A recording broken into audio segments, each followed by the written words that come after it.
ಸಮಸ್ತ ಕನ್ನಡಿಗರಿಗೆ ಕ್ರಿಸ್ಮಸ್ ಹಬ್ಬದ ಹಾರ್ದಿಕ ಶುಭಾಶಯಗಳು.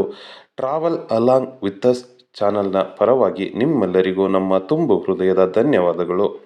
ಈ ವಾರದ ವೀಕೆಂಡ್ ಎಪಿಸೋಡ್ ತುಂಬ ಸಾಕಷ್ಟು ಸಖತ್ತಾಗಿ ಮೂಡಿ ಬಂದಿದೆ ಅಂತ ಹೇಳ್ಬೋದು. ಕಿಚ್ಚ ಸುದೀಪ್ ಅವರಿಲ್ಲದೆ ಕೂಡ ಸಾಕಷ್ಟು ಉತ್ತಮವಾಗಿ ಮೂಡಿ ಬಂದಿದೆ.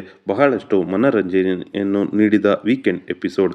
ಆದರೆ ಬಹಳಷ್ಟು ಜನ ಮುಂದಿನ ಫ್ಯಾಮಿಲಿ ಫ್ರೀಸ್ ರೌಂಡ್ಗಾಗಿ ಕಾಯುತ್ತಿದ್ದಾರೆ. ನಾನು ನನ್ನ ಕಮ್ಯುನಿಟಿ ಟ್ಯಾಬ್ನಲ್ಲಿ ಕೂಡ ಈ ಪ್ರಶ್ನೆಯನ್ನು ಕೇಳಿದ್ದೆ. ನೀವು ಯಾರ ಫ್ಯಾಮಿಲಿ ರೌಂಡ್ಗಾಗಿ ಎದುರು ನೋಡುತ್ತಿದ್ದೀರಾ ಅಂತ ನೀವು ಕೂಡ ನಿಮ್ಮ ಕಾಮೆಂಟ್ನಲ್ಲಿ ತಿಳಿಸಿ. ನೀವು ಯಾರ ಫ್ಯಾಮಿಲಿಯನ್ನು ನೋಡಲು ಕಾತರದಿಂದ ಕಾಯುತ್ತಿದ್ದೀರಾ ಎಂದು. ನನ್ನ ಕಮ್ಯುನಿಟಿ ಟ್ಯಾಬ್ನಲ್ಲಿ ಬಹಳಷ್ಟು ಜನ ಪ್ರತಾಪ್ ಅವರ ಫ್ಯಾಮಿಲಿಗೆ ಕಾಯುತ್ತಿದ್ದೇವೆ ಎಂದು ಆನ್ಸರ್ ಮಾಡಿದ್ದಾರೆ.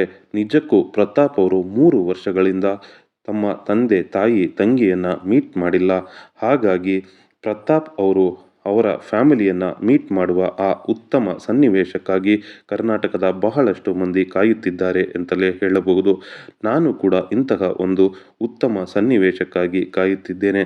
ಬಿಗ್ ಬಾಸ್ ಅವರು ಫ್ಯಾಮಿಲಿ ಫ್ರೀಸ್ ಟಾಸ್ಕ್ನಲ್ಲಿ ಪ್ರತಾಪ್ ಅವರ ತಂದೆ ತಾಯಿ ತಂಗಿಯನ್ನು ಒಳಗಡೆ ಕಳಿಸಲಿ ಎಂದು ಕೇಳಿಕೊಳ್ಳುತ್ತಿದ್ದೇನೆ. ಈ ಹಿಂದೆ ಪ್ರತಾಪ್ ಅವರು ತಮ್ಮ ತಂದೆಯ ಜೊತೆ ಮಾತನಾಡುವಾಗ ಸಾಕಷ್ಟು ಭಾವುಕರಾಗಿದ್ದರು. ಆ ಒಂದು ದೃಶ್ಯ ಕರ್ನಾಟಕದ ಬಹಳಷ್ಟು ಮಂದಿಯ ಮೆಚ್ಚುಗೆಗೆ ಪಾತ್ರವಾಗಿತ್ತು. ಅಂತಹದ್ದೇ ಮತ್ತೊಂದು ಸನ್ನಿವೇಶ ಉಂಟಾಗಲಿ. ಪ್ರತಾಪ್ ಅವರು ತಂದೆ ತಾಯಿ ತಂಗಿಯನ್ನು ಸಾಕಷ್ಟು ಬೇಗ ಮೀಟ್ ಮಾಡಲಿ, ಅವರೊಂದಿಗೆ ಉತ್ತಮ ಬಾಂಧವ್ಯವನ್ನು ಬೆಳೆಸಲಿ ಎಂದು ಬಹಳಷ್ಟು ಜನ ಆಶಿಸುತ್ತಿದ್ದಾರೆ. ಈ ವಾರದ ವೀಕೆಂಡ್ ಎಪಿಸೋಡ್ ಬಹಳಷ್ಟು ಸುಂದರವಾಗಿ ಮೂಡಿಬಂದಿದೆ. ಸಾಕಷ್ಟು ಡ್ಯಾನ್ಸ್ಗಳು ಇತ್ತು, ಹಾಗೆ ಸಾಕಷ್ಟು ಗೇಮ್ಗಳಿತ್ತು. ನಿಜಕ್ಕೂ ವೀಕೆಂಡ್ ಎಪಿಸೋಡ್ ಉತ್ತಮವಾಗಿಯೇ ಮೂಡಿಬಂದಿದೆ. ಆದರೆ ಕೊನೆಯಲ್ಲಿ ಡಬಲ್ ಎವಿಕ್ಷನ್ ನಿಜಕ್ಕೂ ಸ್ವಲ್ಪ ಕಹಿಯಾಗಿತ್ತು ಅಂತಲೇ ಹೇಳ್ಬೋದು. ಮೈಕಲ್ ಮತ್ತು ಅವಿನಾಶ್ ಇಬ್ಬರು ಈ ವಾರ ಮನೆಯಿಂದ ಹೊರಗಡೆ ಹೋಗಿದ್ದಾರೆ. ಈ ವಾರ ಡಬಲ್ ಎಲಿಮಿನೇಷನ್ ಮಾಡಿದ ಬಿಗ್ ಬಾಸ್. ಆದರೆ ಅದಕ್ಕೂ ಮುಂಚೆ ವರ್ತೂರ್ ಸಂತೋಷ್ ಮತ್ತು ತುಕಾಲಿ ಸಂತೋಷ್ ಅವರು ನಿಜಕ್ಕೂ ತುಂಬಾ ಕಾಮಿಡಿ ಮಾಡ್ತಾಯಿದ್ರು.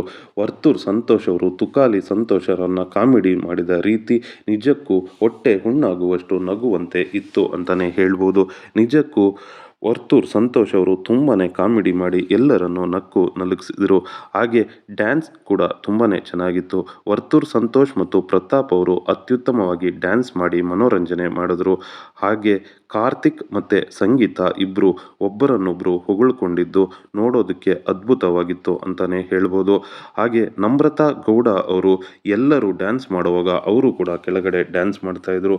ಅವರು ಕೂಡ ಉತ್ತಮವಾಗಿಯೇ ಡ್ಯಾನ್ಸ್ ಮಾಡಿದ್ರು. ಹಾಗೆ ಸಂಗೀತ ಮತ್ತು ತುಕಾಲಿ ಸಂತೋಷ್ ಅವರ ಡ್ಯಾನ್ಸ್ ನಿಜಕ್ಕೂ ವಿನೋದವಾಗಿತ್ತು. ಹಾಗೆ ಮೈಕಲ್ ಮತ್ತು ವಿನಯ್ ಅವರು ಕೂಡ ಉತ್ತಮವಾಗಿ ಡ್ಯಾನ್ಸ್ ಮಾಡಿದ್ರು. ಎಲ್ಲರೂ ಅವರವರ ಉತ್ತಮ ಕೊಡುಗೆಯನ್ನು ನೀಡಿದ್ದಾರೆ ಅಂತಲೇ ಹೇಳ್ಬೋದು.